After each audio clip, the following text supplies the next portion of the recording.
성도 여러분 안녕하십니까? 오늘 성금요일 우리 순환주간 성금요일 저녁 예배 오신 여러분들을 주님의 이름으로 환영합니다. 예, 반갑습니다. 오늘 저녁 예배는요, 특별히 기독교의 아주 전통적인 그 테네브레라고 하는 예배입니다. 테네브레는 라틴어로 어둠을 뜻하고 있습니다. 그래서 특별히 어둠으로 가는 예배다라고 이해하시면 됩니다. 주님의 순환, 주님의 죽음을 기억하면서 그 마지막 걸으셨던 그 복음서에 나타난 예수님의 마지막 행적들을 쭉 복음서를 따라서 따라가는 그런 여정이 되는 예배가 됩니다.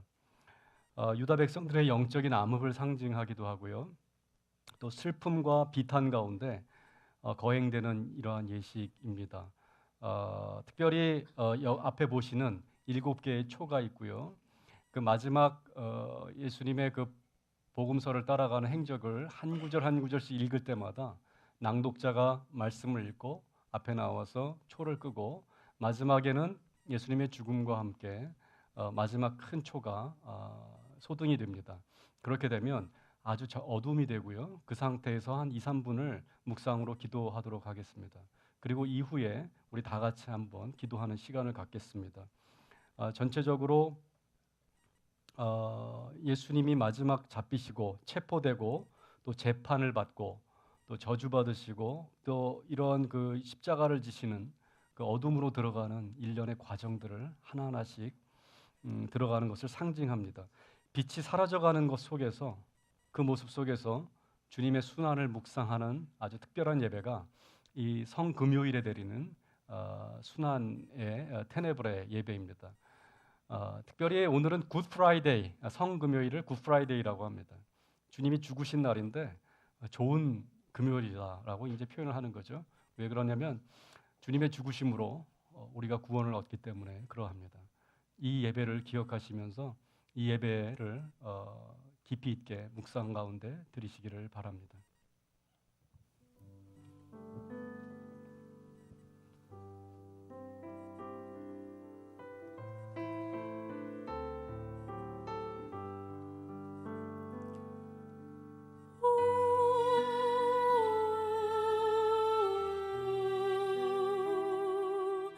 주를 찬양하나이다.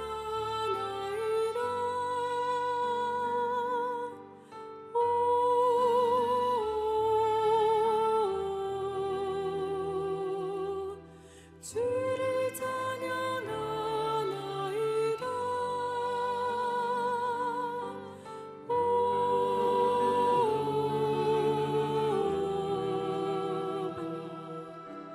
주를 찬양하나이다.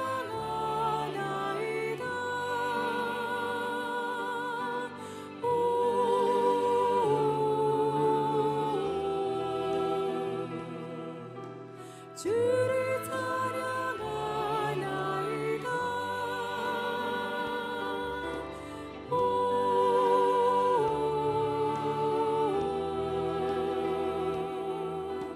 주를 찬양하나이다.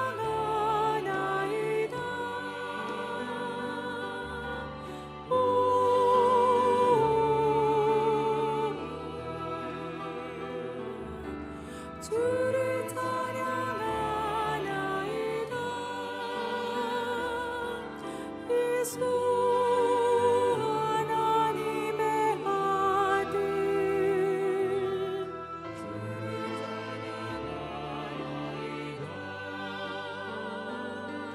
예수 우리의 구원자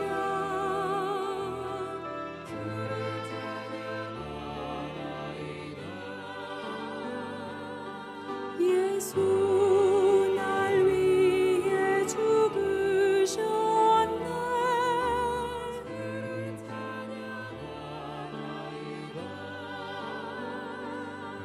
예수 다시 사실 구세주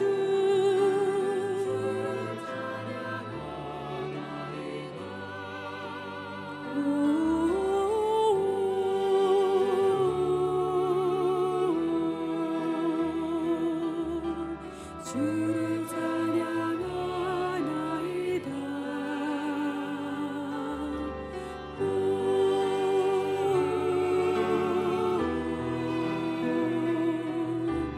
주를 찬양하나이다.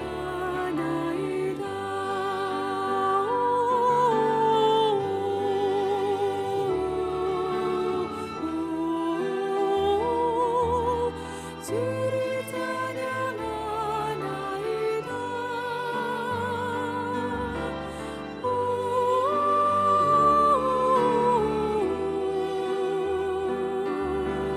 주를 찬양하나이다.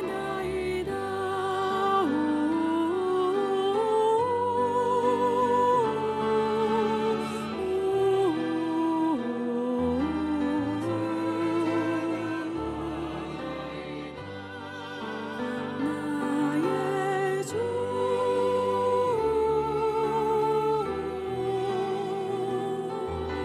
주를 찬양하나이다. 내 영혼이 내 영혼이 내 영혼이 주님을 찬양하며 기뻐합니다. 내 영혼이 내 영혼이 주님을 찬양합니다. 내 영혼이 내 영혼이 주님을 찬양하며 기뻐합니다. 내 영혼이 내 영혼이 주님을 찬양합니다. 내 영혼이 내 영혼이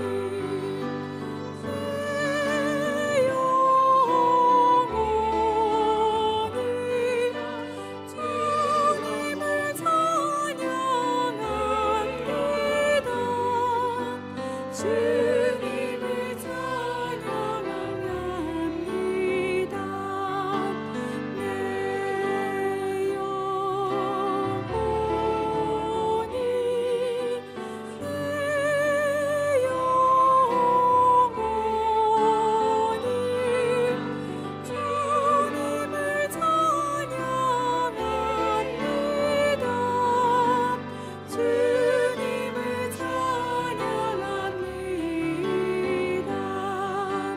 내 영혼이 내 영혼이 주님을 찬양합니다. 주님을 찬양합니다.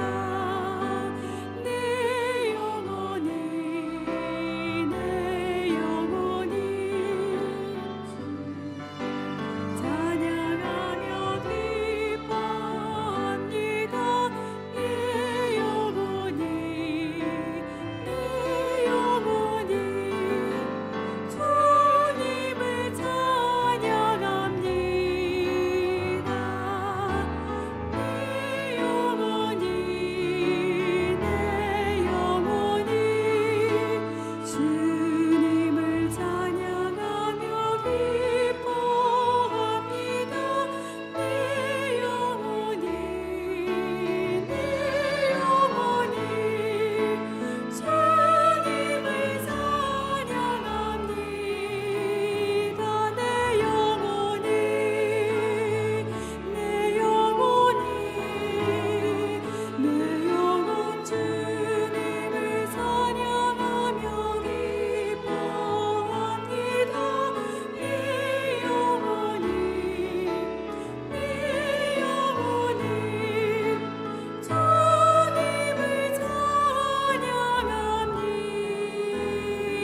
오늘 우리에게 주시는 하나님의 말씀은 고린도전서 11장 23절로 26절 말씀입니다. 고린도전서 11장 23절로 26절 말씀입니다. 다 같이 한 목소리로 읽겠습니다. 시작. 내가 너희에게 전한 것은 주께 받은 것이니 곧 주 예수께서 잡히시던 밤에 떡을 가지사 축사하시고 떼어 이르시되 이것은 너희를 위하는 내 몸이니 이것을 행하여 나를 기념하라 하시고 식후에 또한 그와 같은 잔을 가지시고 이르시되 이 잔은 내 피로 세운 새 언약이니 이것을 행하여 마실 때마다 나를 기념하라 하였으니 너희가 이 떡을 먹으며 이 잔을 마실 때마다 주의 죽으심을 그가 오실 때까지 전하는 것이니라. 아멘.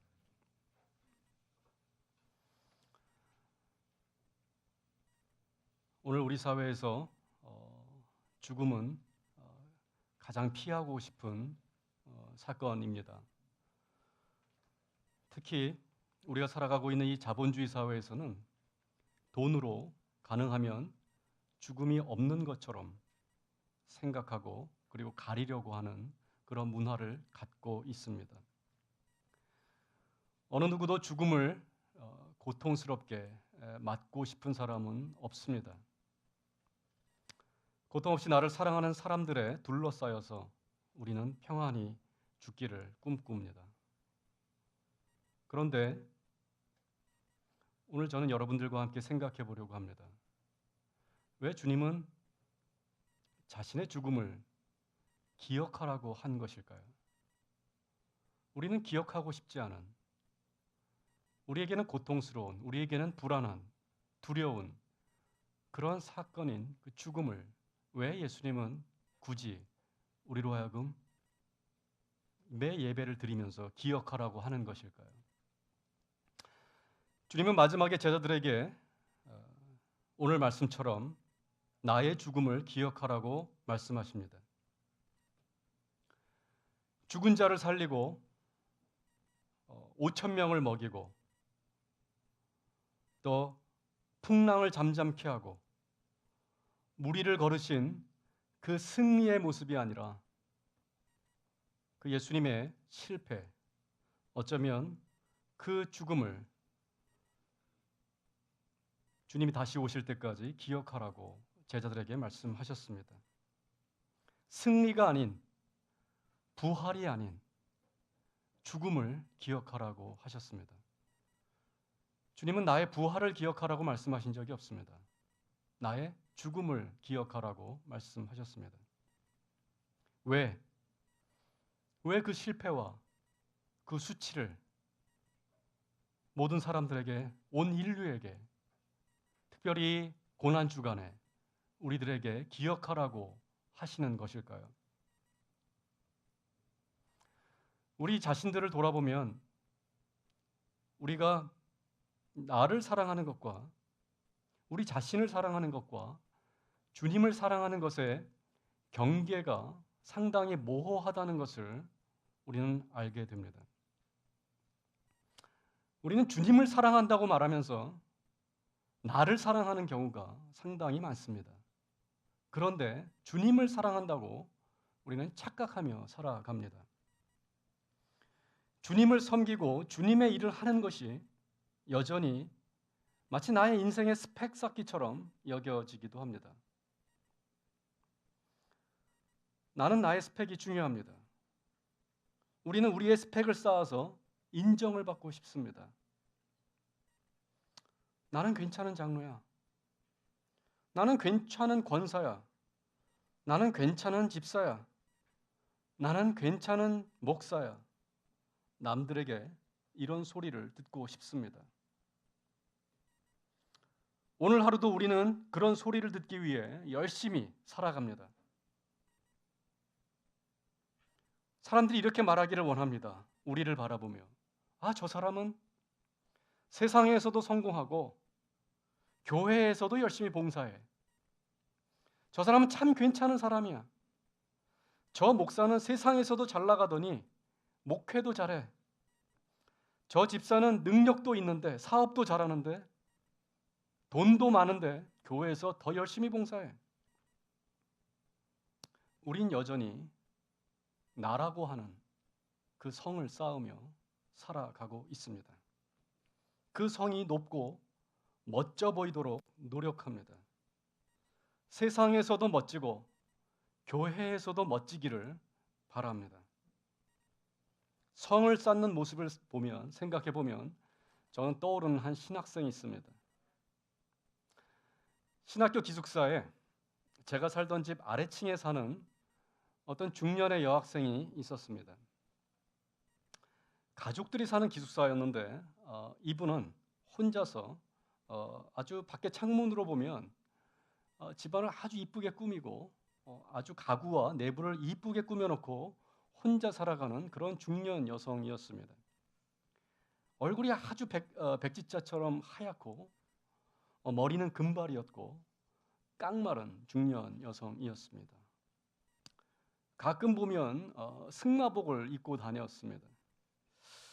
신학생이 승마복을 입고 다니는 것이 참 특이하게 보였습니다. 아마 취미가 승마였던 것 같습니다. 차는 아주 오래된 그 독일 아주 좋은 차를 타고 다녔습니다. 한눈에 봐도 한때 잘 나가고 잘 살던 여인이었던 것을 느끼게 했습니다. 얼굴은 무표정하고 생기가 없었습니다.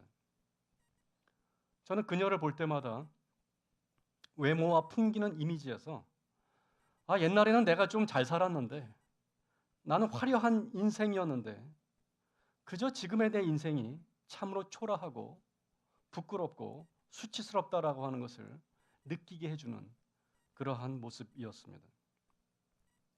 어느 날 저는 다른 신학생으로부터 그 여성 신학생에 대해 이야기를 들었습니다. 이혼을 하고 신학교에 들어와서 기숙사에 혼자 살고 있다는 것이었습니다. 저는 그 여인의 슬픔을 가늠할 수는 없었지만 그녀는 여전히 자기의 성 안에 살고 있는 그런 살아가는 느낌이었습니다.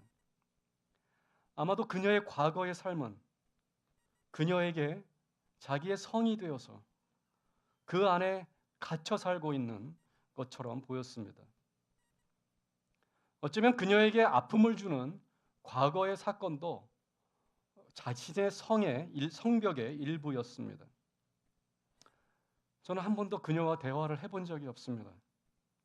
1년 동안 같은 아파트에 살면서 그녀와 대화를 해본 유일한 한 단어는 하이였습니다. 그녀는 그 이상의 대화를 원하지 않았습니다. 우리는 누구도 침범할 수 없는 자기의 성을 쌓고 싶어 합니다. 나의 지식으로, 내 학문으로, 내 건강으로, 나의 돈으로, 내 집으로, 내 자식들이 좋은 학교를 잘 다닌다고 말하며 우리는 그 성을 쌓고 그 안에 들어가 살며 그 안에서 만족하며 사람들이 그 성을 부러워하도록 그 성을 부러워하는 주변 사람들을 가끔 만나며 그렇게 살기를 원합니다. 그래서 그러한 성을 쌓기 위해 우리는 많은 시간과 열정을 들이며 살아갑니다. 그럼 그 다음은 무엇입니까? 우리는 그렇게 주님에게 요구합니다. 주님, 내 인생의 스펙이 조금만 더 좋아지면, 지금 하고 있는 일이 조금만 더 성공하면 내가 더 주님에게 봉사하겠습니다. 주님, 내 인생이 이렇게 활짝 펴지면 내가 보란듯이 헌금도 하겠고 봉사도 멋지게 하겠습니다. 멋진 인생이 되보겠습니다. 남보란 듯이 그렇게 하고 싶으십니까? 그렇다면 여러분은 주님을 사랑하는 것이 아니라 여전히 자기 자신을 사랑하는 것입니다. 그러다가 어느 날 그 성의 한 구석이 무너지기 시작합니다. 때로는 수치를 경험하기도 합니다. 쥐구멍에 들어가고 싶은 그러한 감정이 밀려올 때도 있습니다. 작년에 저는 어떤 사건으로 인해서 사회적으로 상당히 알려진 지위에 있던 분에게 관심을 가기 시작했습니다. 간단히 그분의 양력을 말씀드리겠습니다. 그분의 이름을 백과사전에 치면 백과사전에 다 나오는 그런 분입니다. 38년에 경상도에서 태어났습니다. 서울대 법대를 졸업하고 고등고시에 합격합니다. 오랫동안 검사 생활을 하였습니다. 국회의원에 당선되어 초선 시절에 당 대변인을 하셨습니다. 무려 6선 의원이 되었고 2008년에는 당 대표가 되셨습니다. 그리고 국회의장까지 지내셨습니다. 그러다 작년에 골프장에서 운동을 하다가 어느 캐디를 만지게 됩니다. 그의 인생은 하루아침에 성공한 정치인이 아니라 자기의 인생을 통하여 그렇게 노력해서 쌓아온 그 성이 하루아침에 무너져 그런 사람으로, 그런 존재로 알려지게 됩니다. 저는 한 인물에 대해 비판하거나 폄하하려고 그분의 양력을 말씀드리는 게 아닙니다. 우리 인생의 스펙을 쌓는 것, 우리 인생의 성을 쌓고 대단하다고 스스로 여기는 것, 사람들에게 그 성을 쳐다보게 하고 싶은 것, 기억하십시오. 그 성은 언젠가 무너질 것입니다. 돌 위에 돌 하나도 남지 않을 것입니다. 사람들이 그 사람의 화려한 정치 인생을 기억하겠습니까? 여전히 대단한 사람이라고 기억하겠습니까? 존경하겠습니까? 그럼 우리는 그 사람보다 우월합니까? 우리는 손가락질할 자격이 있습니까? 우리는 자신의 인생을 위해 그 사람보다 더 치열하게 살아봤습니까? 우리도 여전히 그러한 성을 쌓고 있는 것이 아닙니까? 아직 보잘것없는 내가 거대한 성을 이루었던 그러한 사람들이 그 성이 하루아침에 무너진 모습을 보며 우리는 고소해하고 있는 것은 아닙니까? 우리는 누구를 정죄할 만큼 그렇게 선하게 살고 있습니까? 우리는 그렇게 깨끗합니까? 언젠가 동료 교수와 함께 차를 타고 가다 제가 심심해서 질문했습니다. 당신은 돈과 명예를 둘 중에 택하라면 뭘 택하겠습니까? 그분이 나는 명예를 택하겠다고 이야기합니다. 어떻게 보면 돈보다 명예가 소중한 것은 분명히 한 단계 괜찮은 단계로 진입했다는 사인이라고 생각합니다. 그러나 만약에 그 명예도 하루아침에 무너진다면, 원치 않는 어떤 스캔들로 그 명예가 다 무너진다면 우리는 그 수치감을 어떻게 감당하겠습니까? 어떤 기업인처럼 한강에 뛰어들어 가시겠습니까? 죽음보다 더 무서운 것은 없습니다. 더 무서운 것이 죽음보다 무서운 것이 있습니다. 그것은 인간의 기억입니다. 버리고 싶어도 끝까지 우리를 쫓아다니며 우리를 괴롭히는 기억이라고 하는 것입니다. 우리의 기억을 마치 컴퓨터처럼 리셋할 수도 없고 돈으로 사람의 모든 기억을 지워버릴 수도 없습니다. 그 기억이 주는 수치심과 죄의식의 노예로 살다가 불행하게 인생을 마감하는 사람들이 참으로 많습니다. 살다 보면 역사 속에서 잊혀지지 않는 기억들이 있습니다. 강렬한 인상이 남기는 장면들이 있습니다. 오늘 한국 사회에서는 세월호와 같은 사건입니다. 역사의 수치이고 민족의 수치입니다. 아마도 오랫동안 그 세월호 사건은 이제 곧 있으면 1주년이 되는데 우리의 기억에서 지워지지 않을 것입니다. 그리고 그 의미와 그 사건의 의미를 찾아 헤매는 그 순례가 이어져 갈 것입니다. 그것이 어떻게 우리의 인생을, 이 나라의 미래를 바꿀지 우리는 아직 아무도 충분히 알지 못합니다. 우리는 우리의 죽음이 명예롭지 못할 때 몹시 괴로워합니다. 뭔가 남에 의해 불명예스럽게 억울하게 죽음을 당할 때 고통스러워합니다. 그래서 사람들은 명예롭게 죽기를 원하고 평안하게 죽기를 원합니다. 그래서 요새 안락사와 관련된 많은 논의들이 진행되고 있습니다. 그런데 주님은 오늘 본문에서 자기 자신의 수치스러운 죽음을 기억하라고 우리에게 요구하십니다. 가장 수치스러운 죽음, 사람들이 침뱉고 자칭 메시아라고 조롱하고 못 박으라고 소리치는 그 군중들 사이에서 그 군중들 사이를 십자가를 지고 걸어가십니다. 옷은 벗겨지고 그 옷은 군병들이 재미삼아 나눠 가집니다. 군병들은 창으로 아무 거리낌 없이 그분의 옆구리를 찌릅니다. 피를 흘리는 것을 보며 스스로 구원하라고 조롱합니다. 그런데 주님은 그 죽음을 기억하라고, 그런 수치스러운 죽음을, 그 장면을 기억하라고 우리에게 말씀하십니다. 가장 부끄럽고 가리고 싶고 드러내고 싶지 않은 그 인생의 수치의 장면을 우리에게 기억하라고 말씀하십니다. 죽은 자를 살렸던 능력으로, 5천 명을 먹인 기적으로, 보지 못하는 자를 보게 하는 능력으로 세상을 구원하지 않으셨습니다. 주님은 그런 방식으로 세상을 구원하지 않으셨습니다. 그 기적들은 그분의 공생애의 사역 중에 한 일부였을 뿐입니다. 그분이 자신이 감당해야 하는 죽음, 그 수치스러운 죽음으로 이 세상을 구원하십니다. 우리는 우리를 보호해주는 그 성이, 우리가 쌓아가는 인생의 그 스펙들이 우리를 구원해 줄 거라고 생각하는 것을 포기해야 합니다. 그리고 그 성을 무너뜨려야 합니다. 더 이상 나를 위해 성을 쌓고 내 인생의 다양한 화려한 장식을 하는 것을 이제 그쳐야 합니다. 그 노력은 끝이 없지만 결국 허무하고 아무도 기억하지 않을 것이기 때문입니다.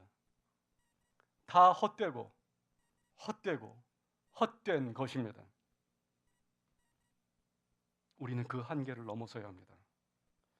나 자신이 여전히 내 인생의 우상이 아닌지 생각해 보아야 합니다. 여전히 타인의 시선에 나의 존재를 증명하고 싶은 것은 아닌지, 그렇게 내 인생의 성공과 실패를 결정하는 게 아닌지 생각해 보아야 합니다. 죽음을 기억하라고 하는 말은 메멘토 모리라고 합니다. 옛날 로마에서 개선하는 장군이 시가행진을 할 때 노예들을 시켜서 메멘토 모리라는 말을 외치게 합니다.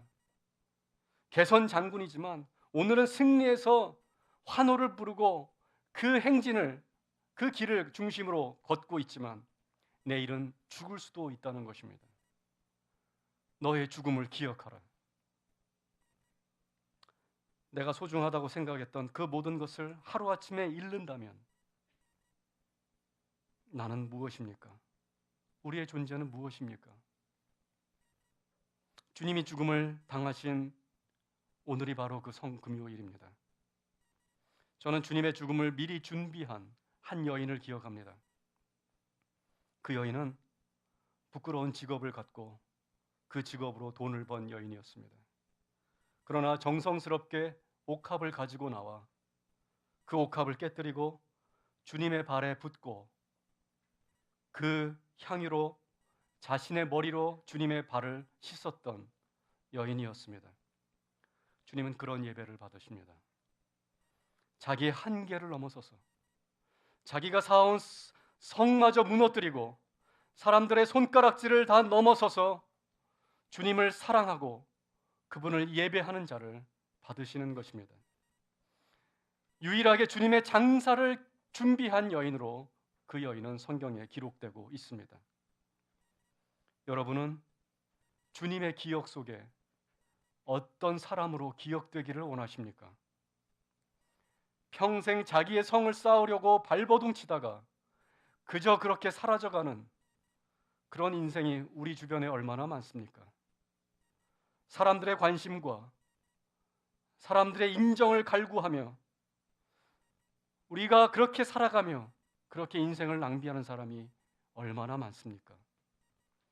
왜 그렇게 우리는 의미 없는 욕망에 우리의 열정과 시간을 낭비하는 것일까요? 인간의 기억에는 수치스럽더라도 주님의 기억 속에 진정한 예배를 드리는 자로 남아있기를 간절히 소원합니다. 그 예배를 받기 위해 오늘 나의 죽음을 기억하라고, 자신의 수치를 기억하라고 주님은 우리에게 말씀하십니다. 우리의 한계를 넘어서야 합니다. 우리의 스펙과 우리의 성을 쌓는 인생의 태도에서 벗어나 우리의 남은 인생을 주님의 관점에서 세상을 보고 주님이 세상의 아픈 곳을 치유하는 그러한 삶을 우리가 살아야 할 것입니다. 이 시간 여러분이 주님의 기억 속에 남아있는 그런 인생이 되기를 바랍니다. 진정한 예배자로 기억되는 그러한 사람들로 되기를 축원합니다. 이 떼네브레라는 전통적인 예전은 이제 주님이 십자가에서 하신 말씀을 들으며 하나씩 촛불을 꺼질 것입니다. 죽음으로, 적막함으로 말씀을 들으며 하나씩 초를 끄게 될 것입니다. 그 주님의 발자취를 따라, 암흑으로 돌아가시는 그 발자취를 따라 우리가 추구하는 인생의 성공이, 그 꿈이 죽음과 새로운 인생으로 새롭게 태어나기를 바라는 그 마음으로 이 시간 묵상하고 기도하시며 주님의 마지막 순간을 함께 하시기를 간절히 바랍니다. 기도하겠습니다.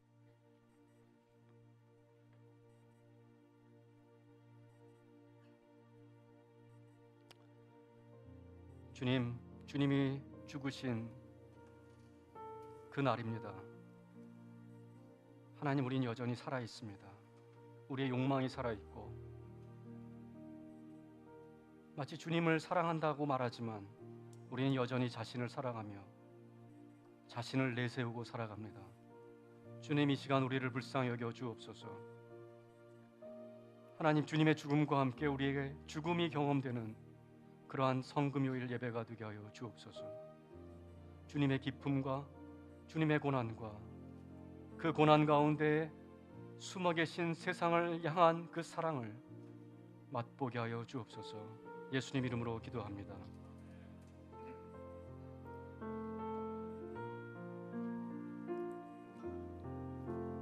갈보리 산 위에 십자가 섰으니 주가 고난을 당한 터라. 험한 십자가를 내가 살아가면 주가 보혈을 흘림이라. 죄의 승리를 얻기까지 주의 십자가 사랑하리. 빛난 별로 만나기까지 험한 십자가 붙들간 날 멸시 천대받은 주의 십자가에 나의 마음이 끌리도다.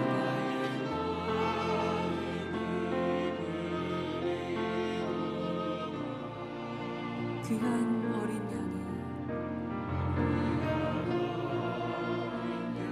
세상 죄를 지고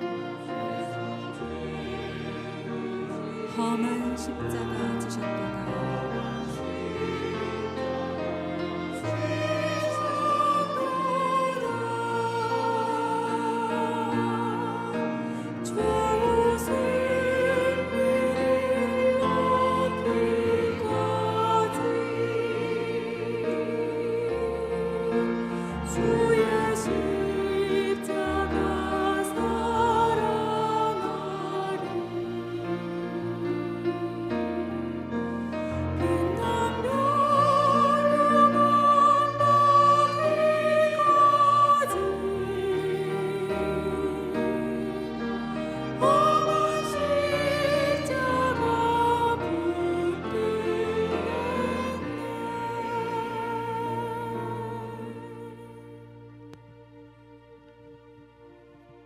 그때에 예수께서 제자들과 함께 겟세마네라고 하는 곳에 가서 그들에게 말씀하셨다.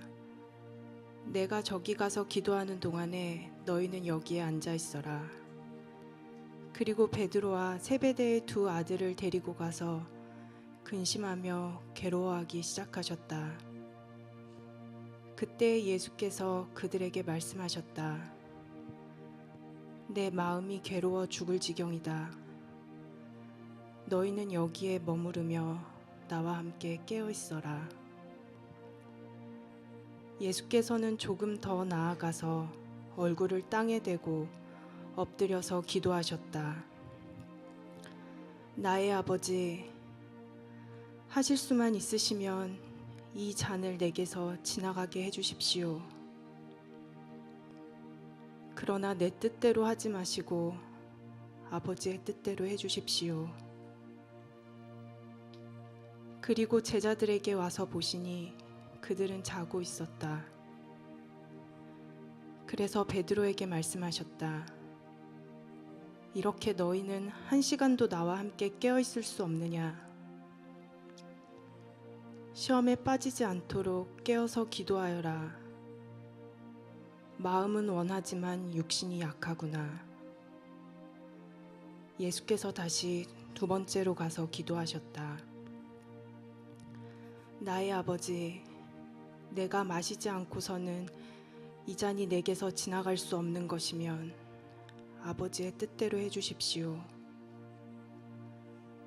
예수께서 다시 와서 보시니 그들은 자고 있었다. 그들은 너무 졸려서 눈을 뜰 수 없었던 것이다.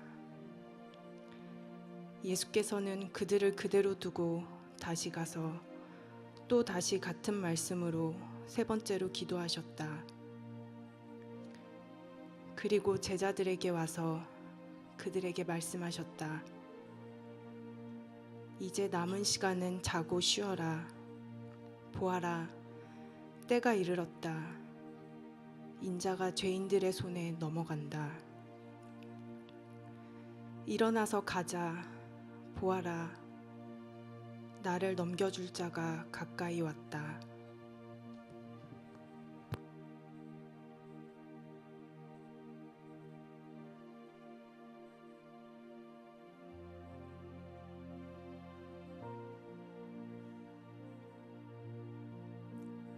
험한 십자가에 주가 흘린 피를 믿는 마음으로 바라보니 나를 용서하고 내 죄 사시려 주가 흘리신 보혈이라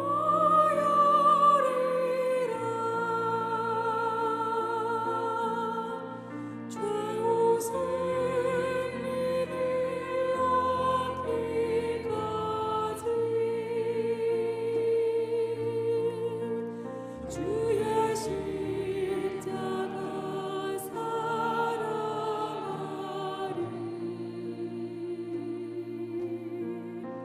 빛난 멸망 나기까지 험한 십자가 붙들겠네.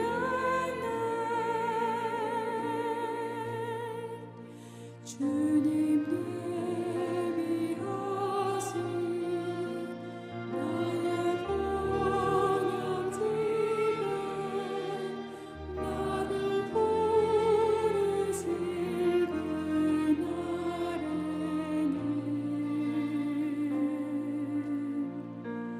영광 중에 계신 우리 주와 함께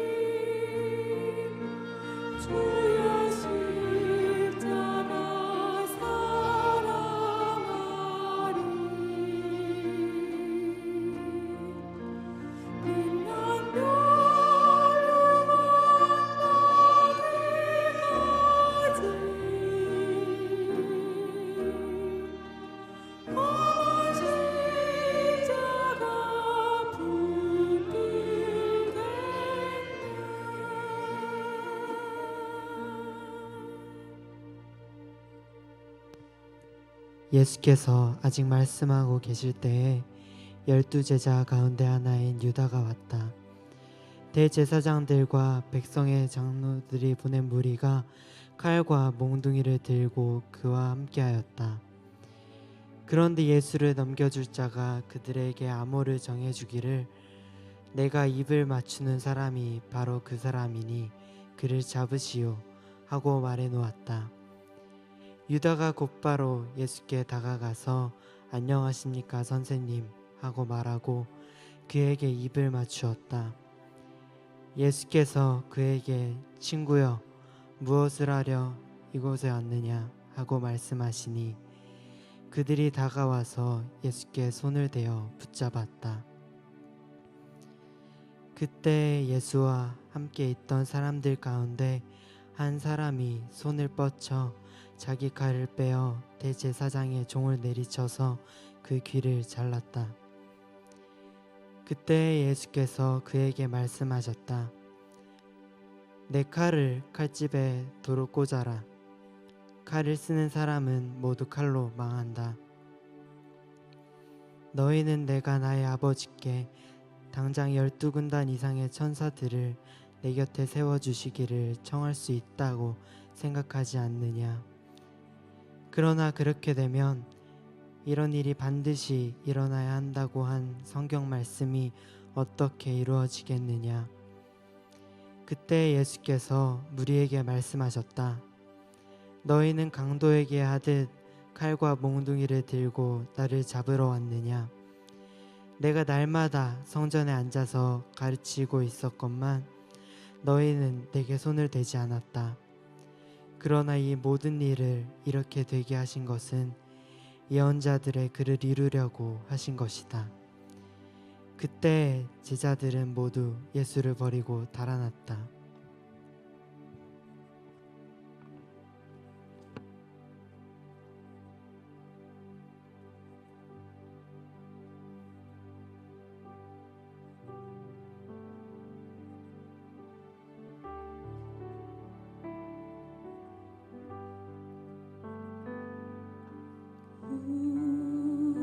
우리는 주님을 늘 배반하나 내 주 예수 여전히 날 부르사 그 참되신 사랑을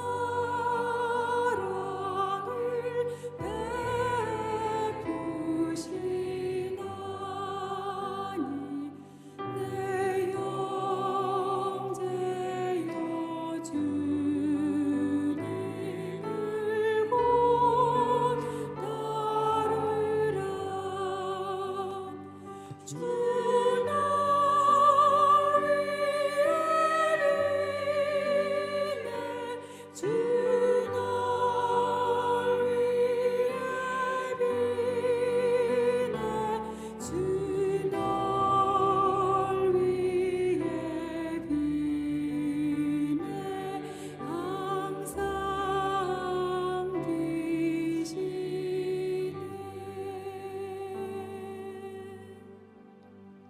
예수를 잡은 사람들은 그를 대제사장 가야바에게로 끌고 갔다. 거기에는 율법 학자들과 장로들이 모여 있었다. 그런데 베드로는 멀찍이 떨어져서 예수를 뒤따라 대제사장의 집 앞마당에까지 갔다. 그는 결말을 보려고 안으로 들어가서 하인들 틈에 끼어 앉았다. 대제사장들과 온 공의회가 예수를 사형에 처하려고 그분을 고발할 거짓 증거를 찾고 있었다. 많은 사람들이 나서서 거짓 증언을 하였으나 쓸만한 증거는 얻지 못하였다. 그런데 마침내 두 사람이 나서서 말하였다. 이 사람이 하나님의 성전을 허물고 사흘 만에 세울 수 있다고 하였습니다. 그러자 대제사장이 일어서서 예수께 말하였다. 이 사람들이 그대에게 불리하게 증언하는데도 아무 답변도 하지 않소? 그러나 예수께서는 잠자코 계셨다. 그래서 대제사장이 예수께 말하였다. 내가 살아계신 하나님을 걸고 그대에게 명령하니 우리에게 말해 주시오. 그대가 하나님의 아들 그리스도요? 예수께서 그에게 말씀하셨다. 당신이 말하였소. 그러나 내가 당신들에게 다시 말하오. 이제로부터 당신들은 인자가 권능의 보좌 오른쪽에 앉아 있는 것과 하늘 구름을 타고 오는 것을 보게 될 것이요. 그때 대제사장은 자기 옷을 찢고 큰 소리로 말하였다. 그가 하나님을 모독하였소. 이제 우리에게 이 이상 증인이 무슨 필요가 있겠소. 보시오. 여러분은 방금 하나님을 모독하는 말을 들었소. 여러분의 생각은 어떠하오? 그러자 그들이 대답하였다. 그는 사형을 받아야 합니다. 그때 그들은 예수님의 얼굴에 침을 뱉고 그를 주먹으로 치고 또 더러는 손바닥으로 때리기도 하며 말하였다. 그리스도야, 너를 때린 사람이 누구인지 알아맞혀 보어라.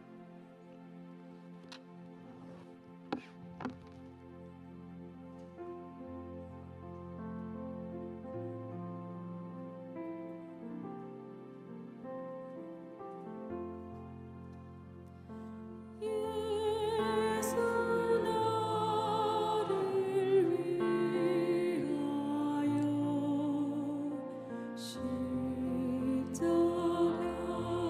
십자가를 질 때 세상 죄를 지시고 고초당하셨네.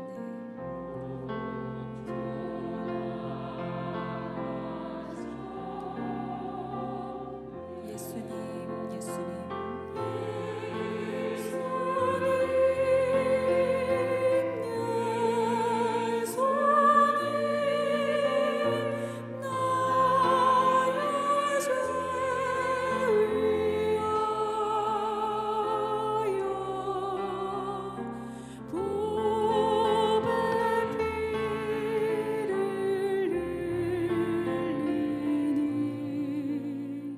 죄인 받으소서. 십자가를 지시는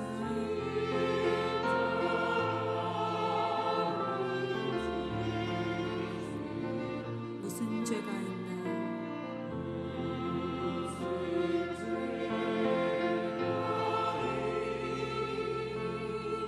저 무지한 사람들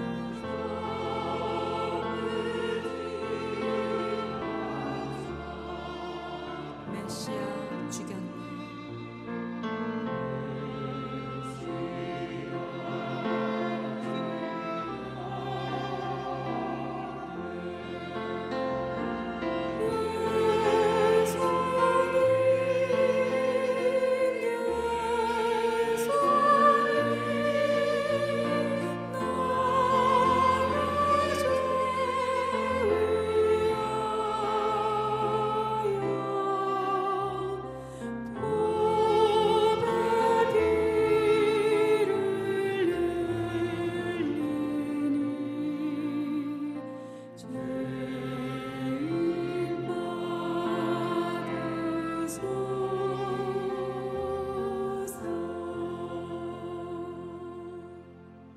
베드로가 안뜰 바깥쪽에 앉아 있었는데 한 하녀가 그에 다가와서 말하였다. 당신도 저 사람 갈릴리 사람 예수와 함께 다닌 사람이네요. 베드로는 여러 사람 앞에서 부인하였다. 나는 내가 무슨 말을 하는지 모르겠다. 그리고서 베드로가 대문 있는 데로 나갔을 때에 다른 하녀가 그를 보고 거기에 있는 사람들에게 말하였다. 이 사람은 나사렛 예수와 함께 다니던 사람입니다. 그러자 베드로는 맹세하고 다시 부인하였다. 나는 그 사람을 알지 못하오. 그러자 조금 뒤에 거기서 서 있는 사람들이 베드로에게 다가와서 베드로에게 말하였다. 당신은 틀림없이 그들과 한 패요. 당신의 말씨를 보니 당신이 누군지 분명히 드러나오. 그때 베드로는 저주하며 맹세하여 말하였다. 나는 그 사람을 알지 못하고. 그러자 곧 닭이 울었다. 베드로는 닭이 울기 전에 내가 나를 3번 부인할 것이다 하신 예수의 말씀이 생각나서 밖으로 나가서 몹시 울었다.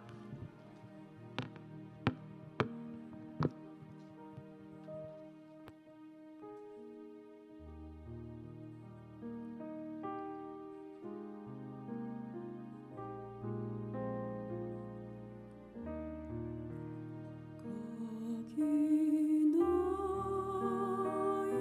있었는가 그때에 주님 그 십자가에 달릴 때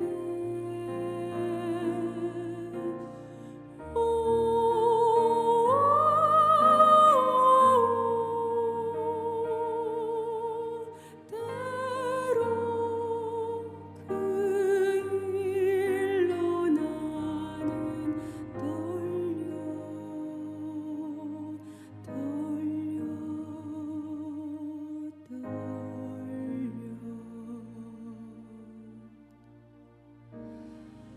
거기 너 있었는가 그때에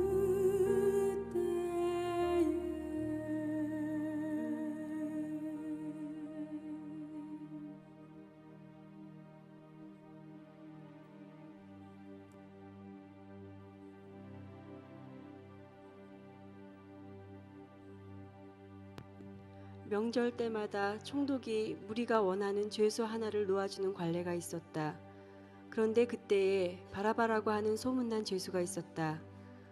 무리가 모였을 때에 빌라도가 그들에게 말하였다. 여러분은 내가 누구를 놓아주기를 바라오? 바라바요? 그리스도라고 하는 예수요? 빌라도는 그들이 시기하여 예수를 넘겨주었음을 알았던 것이다. 빌라도가 재판석에 앉아 있을 때에 그의 아내가 사람을 보내어 말을 전하였다. 당신은 그 옳은 사람에게 아무 관여도 하지 마세요.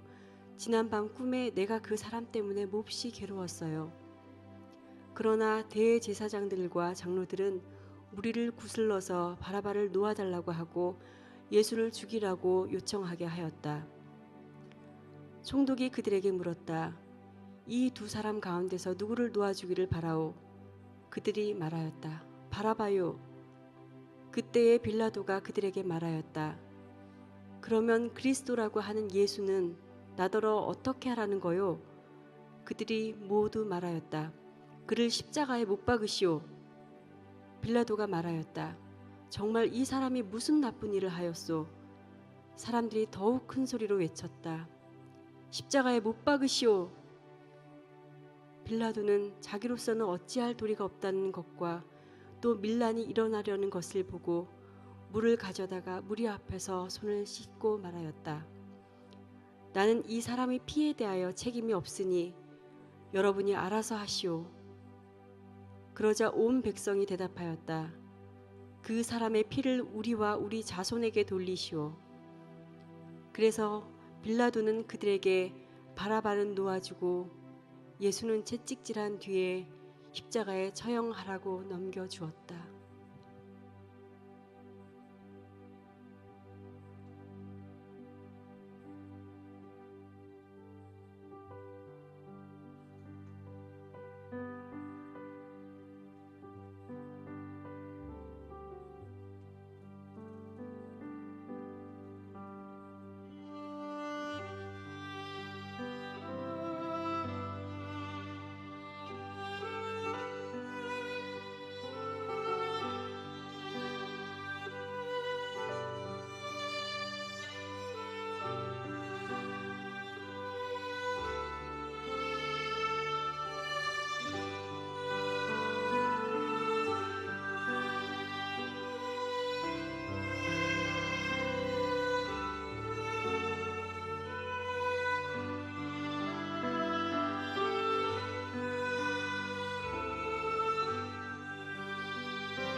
총독의 병사들이 예수를 총독 관저로 끌고 들어가서 온 부대를 다 그의 앞에 불러 모았다. 그리고 예수의 옷을 벗기고 주홍색 걸침 옷을 걸치게 한 다음에 가시로 면류관을 엮어 그의 머리에 씌우고 그의 오른손에 갈대를 들게 하였다. 그리고 그분 앞에 무릎을 꿇고 유대인의 왕 만세 하고 말하면서 그를 희롱하였다. 또 그들은 그에게 침을 뱉고 갈대를 빼앗아서 머리를 쳤다. 이렇게 희롱한 다음에 그들은 주홍옷을 벗기고 그의 옷을 도로 입혔다.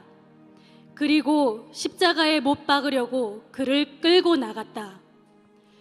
그들은 나가다가 시몬이라는 구레네 사람을 만나서 강제로 예수의 십자가를 지고 가게 하였다.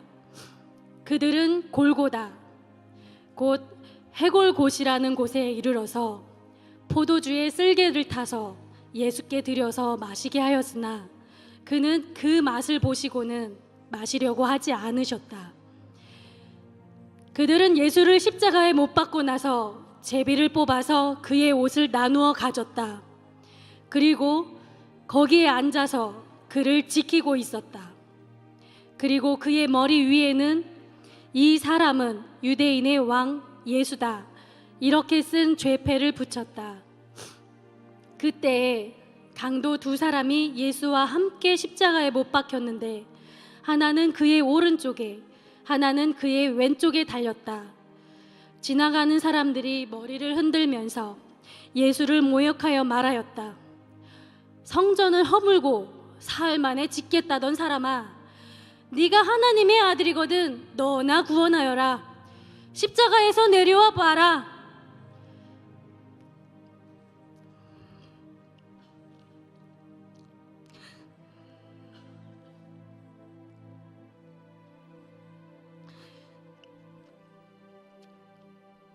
그와 같이 대제사장들도 율법 학자들과 장로들과 함께 조롱하면서 말하였다. 그가 남은 구원하였으나 자기는 구원하지 못하는가 보다. 그가 이스라엘 왕이시니 지금 십자가에서 내려오시라지. 그러면 우리가 그를 믿을 텐데. 그가 하나님을 의지하였으니 하나님이 원하시면 이제 그를 구원하시라지. 그가 말하기를 나는 하나님의 아들이다 하였으니 말이다. 함께 십자가에 달린 강도들도 마찬가지로 예수를 욕하였다.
낮 12시부터 어둠이 온 땅을 덮어서 오후 3시까지 계속되었다.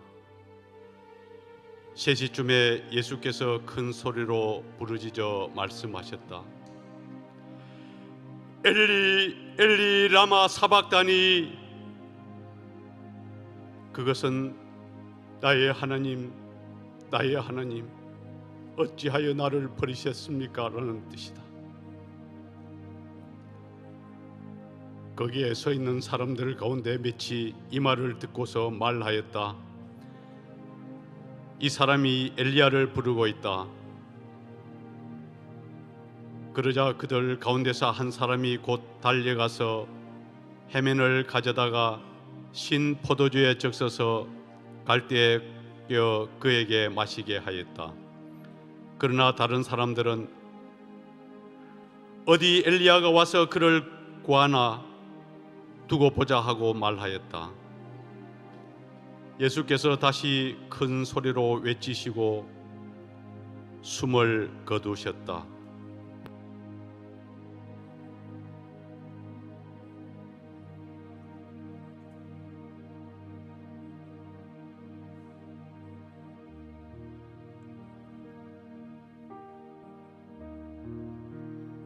거기 너 있었는가 그때에 주님 그 나무 위에 달릴 때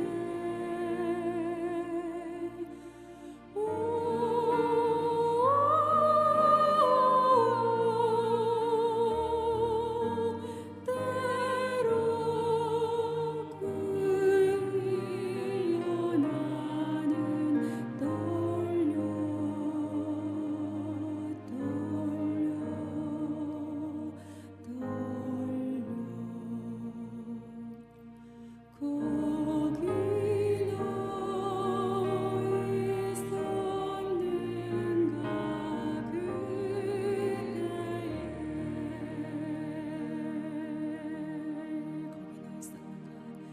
거기 너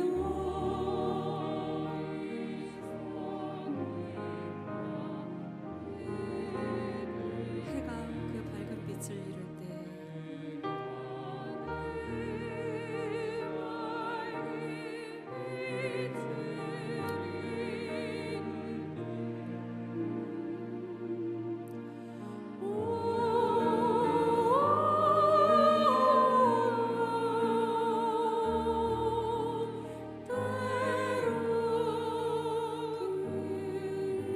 일로 나는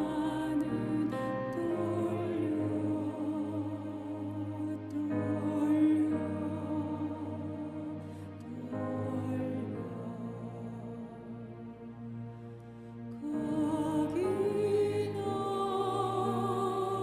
있었는가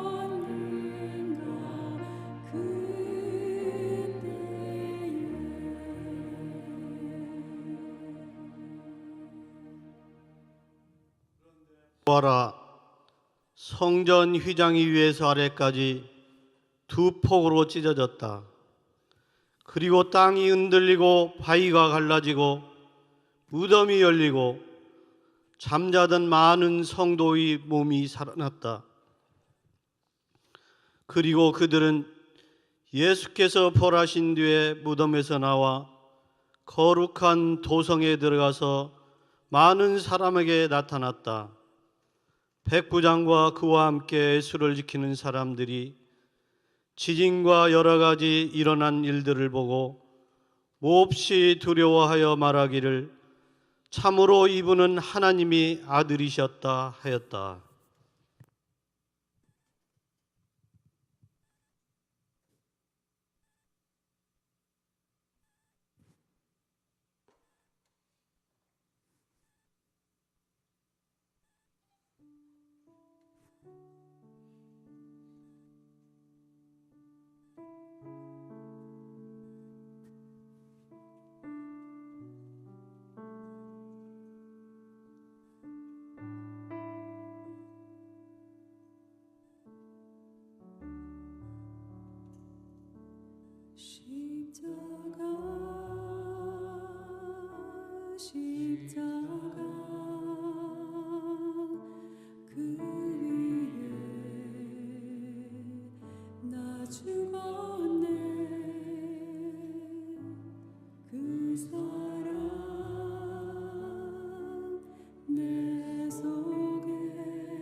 십자가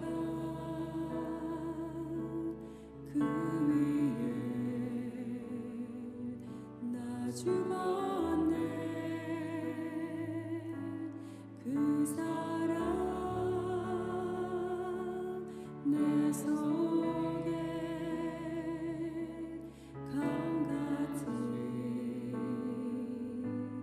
흐르네. 다시 함께 고백하겠습니다. 십자가 십자가 십자가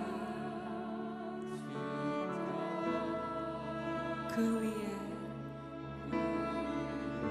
나 죽었네. 나 죽었네.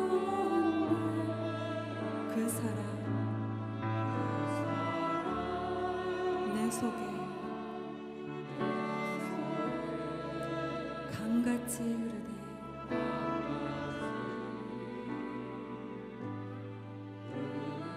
다시 고백합니다. 십자가 십자가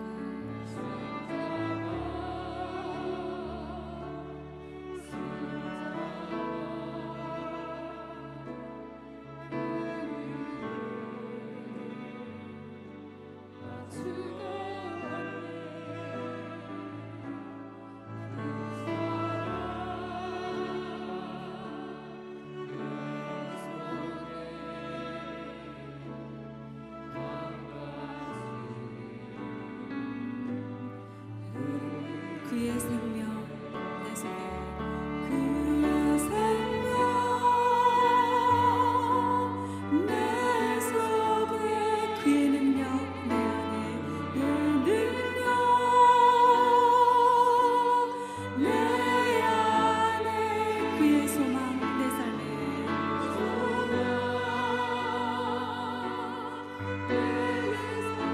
나의 삶 주의 것 나의 삶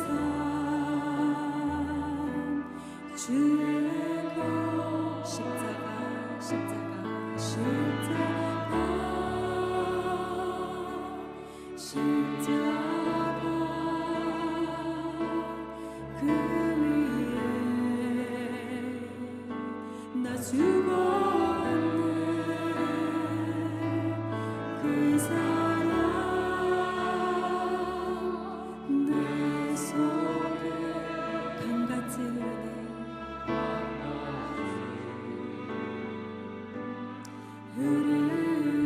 십자가 십자가 십자가 십자가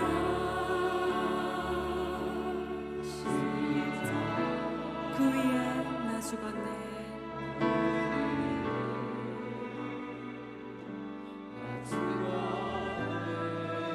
그 사랑 내 속에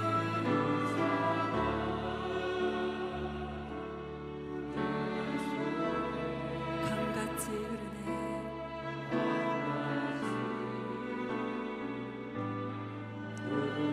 그의 생명 내 속에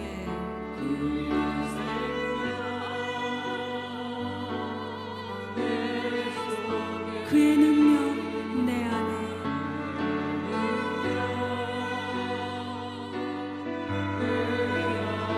그의 소망 내 삶에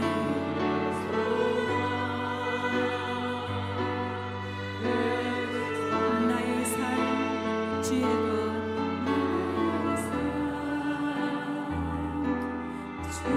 그의 생명이 내 속에 그의 생명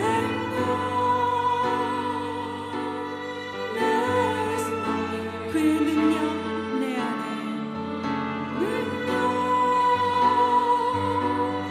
내 안에 그의 소망 내 삶에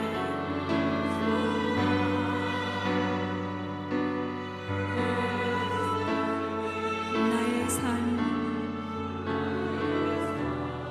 주의 것 십자가 십자가 십자가 그 위에 나 죽었네. 그 사랑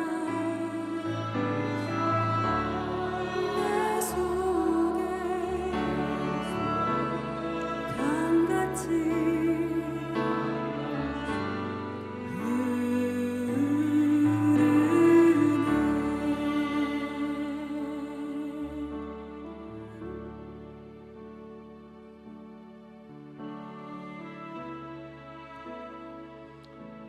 이 시간 우리 다 같이 계속해서 기도하겠습니다.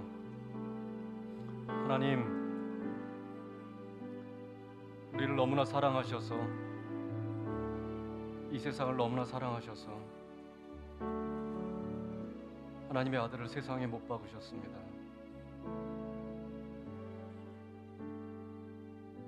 그 사랑을 바라봅니다. 그 사랑에 의지합니다. 그 사랑이 우리의 생명이 되기를 원합니다. 우리가 우리의 인생의 성을 쌓지 않게 하여 주시고 그 생명으로 우리가 살게 하여 주옵소서. 주님의 죽음이 우리의 생명이 되셨습니다. 주님이 죽으셨기에, 주님이 수치스러움을 당하셨기에 그 사랑으로 우리가 생명을 얻게 되었습니다. 주님, 우리가 그 생명으로 살기를 소원합니다. 다 같이 기도하겠습니다.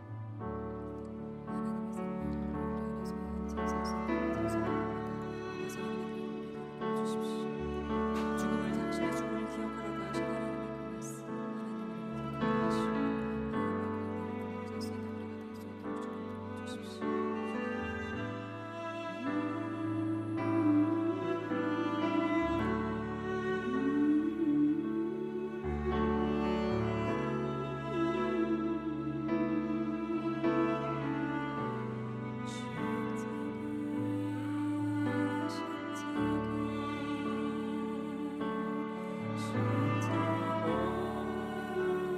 있도록 주님 도와주십시오.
계속해서 기도하겠습니다. 주님의 십자가로 우리에게 생명을 주셨는데 그 생명이 우리의 생명만 되지 않기를 원합니다. 우리만 살리는 생명으로 남아있지 않기를 원합니다. 하나님, 그 생명이 이 세상을 살리는 생명이 되게 해주십시오. 죽음으로 향하는 이 세상의 문화와 이 젊은 세대의 문화 가운데, 희망이 없다고 말하는 이 세대 가운데, 주님을 등지고 교회를 등져가는 이 세대 가운데 주님의 생명으로 살게 하여 주옵소서. 우리 자신이 그런 인생이 되게 하여 주옵소서. 우리 자신만을 위한 생명이 되지 않게 하여 주옵소서. 세상의 빛이 되게 하여 주옵소서. 그런 교회가 되게 하여 주옵소서. 우리 다 같이 기도하시겠습니다.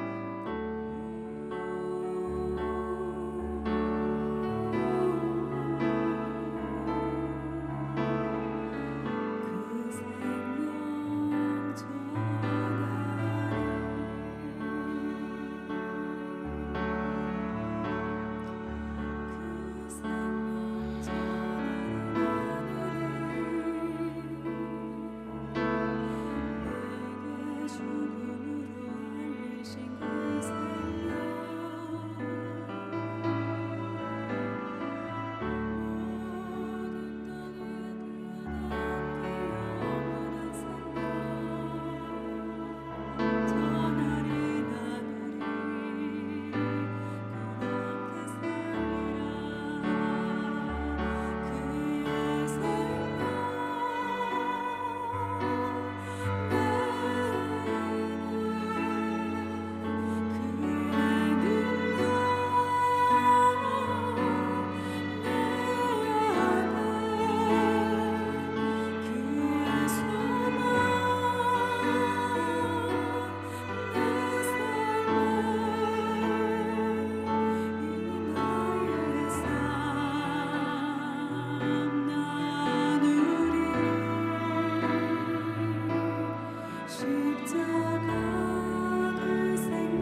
우리 마지막으로 우리 주변에 있는 고통 가운데 있는 자를 위해 기도합시다. 혹은 자기 자신이 고통 가운데 있다면, 광야 가운데 있다면 그 적막함과 그 고통이 우리 주님께서 먼저 지신 그 십자가와 그 수치와 그 고난을 먼저 지고 가셨음을 기억하게 하여 주옵소서. 우리의 고통을 바라보지 않게 하시고 먼저 그 십자가를 지시고 고난을 당하셨던 주님을 바라보며 주님의 사랑 가운데 우리 자신을 내어드리게 하여 주옵소서. 우리 자신에 대한 고통에 대한 연민이 아니라, 그것에 대한 슬픔에 잠기는 것이 아니라, 세상을 구원코자 그 수치를 온몸으로 당하셨던, 그 광야의 삶을 온몸으로 당하셨던 그 예수 그리스도를 바라보게 하여 주옵소서. 그것이 생명이 되게 하시고 우리의 생명이 되게 하시고 세상을 살리는 생명이 되게 하여 주옵소서.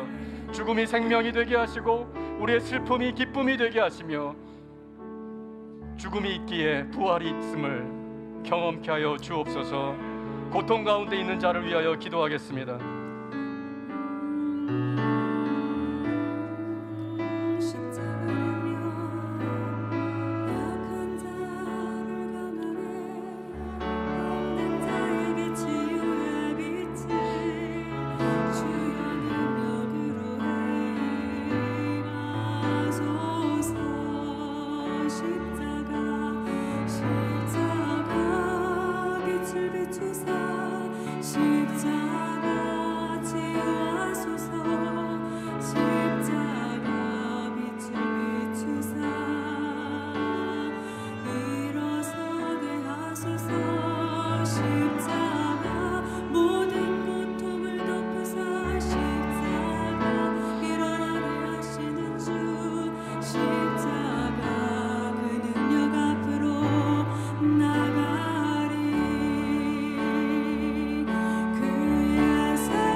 우리를 위하여 고난당하신 주님, 그 주님을 바라봅니다. 그 조롱과 그 모욕과 그 침뱉음과 그 공포와 두려움과 그 상처와 그 피와 그 살을 다 주고 흘리셨습니다. 그 모욕을 다 당하셨습니다. 그리고 그 모욕을, 그 수치를 기억하라고 하셨습니다. 그 수치는 우리를 향한 사랑이었고 우리를 향한 구원이셨습니다. 하나님, 더 이상 우리의 자존심과 우리의 명예와 사람들이 나를 인정하는가에 나의 인생의 목표를 걸지 않게 하여 주옵소서. 그리스도의 생명이 우리를 살리셨음을 기억하며 그 생명을 바라보며 우리를 드리는 예배의 삶을 살게 하여 주옵소서. 우리의 수치스러움이, 우리의 부끄러움이 그 한계를 넘어서 그리스도에게 드려지는 삶의 예배가 되게 하여 주옵소서. 세상을 살리는 생명이 되게 하여 주옵소서. 그러한 교회가 되게 하여 주옵소서. 그러한 교회가 많이 나타나는 이 대한민국의 교회가 되게 하여 주옵소서. 우리를 불쌍히 여겨 주옵소서. 여전히 우리 자신이 우상이 되어 있는 주님, 이 세대를 불쌍히 여기시고 이 교회들을 불쌍히 여겨 주옵소서. 우리를 보게 하여 주옵소서. 회개하게 하여 주옵소서. 그리스도의 십자가만이 우리의 구원되심을 깨닫고 기억하게 하여 주옵소서. 예수님 이름으로 기도합니다. 아멘. 계속해서 기도하시고